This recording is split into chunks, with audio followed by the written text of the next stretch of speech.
Hello everybody. This is a video to introduce this recent publication called Strategic Planning for Degrowth. What, who and how. In this article I argue that degrowth has a strategic problem. By that I mean that degrowth has many proposals out there. Scholars have listed more than 100 policy measures that would be compatible with the target and goals of degrowth, decreasing production and consumption. However, many of those policies may seem completely unrealistic under current political conditions. The majority of the people, the electorate, the political parties think that those policies are simply unrealistic or even undesirable.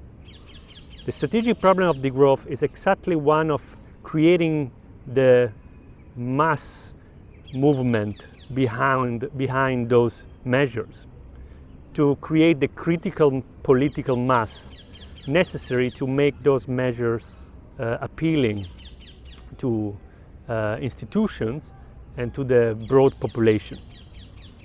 In the paper I introduced this problem talking about Gramsci, talking about socialism, talking about the strategies that degrowth scholars have already envisioned in order to create that public legitimacy for a degrowth agenda.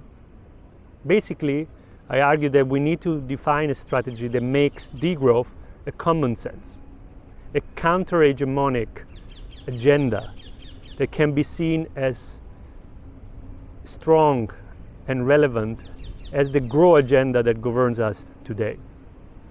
In the article, I explain all these problems, looking at indeed the legitimacy issue of degrowth, looking also at the actors that should drive the strategy, and also thinking in terms of the trajectories that a strategy for degrowth will take.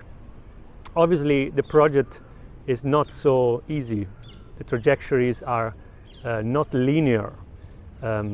They are founded in the grassroots, but they must upscale to a movement. And obviously there is no one single actor, being that the public administration or the state, to pursue a degrowth agenda at the moment. In the paper I also explain the value of strategic spatial planning to address this problem. And finally, I give an example of, I would say, a policy trajectory that can be defined as post-growth, and that it can show how building from the grassroots degrowth ideas can gain traction among the public. This is the example of the so-called Amsterdam donut strategy, something that many of you might know. There I describe how the strategy came about, what were the initial conditions, and what were the choices that the planners behind the strategies have taken in order to make it popular.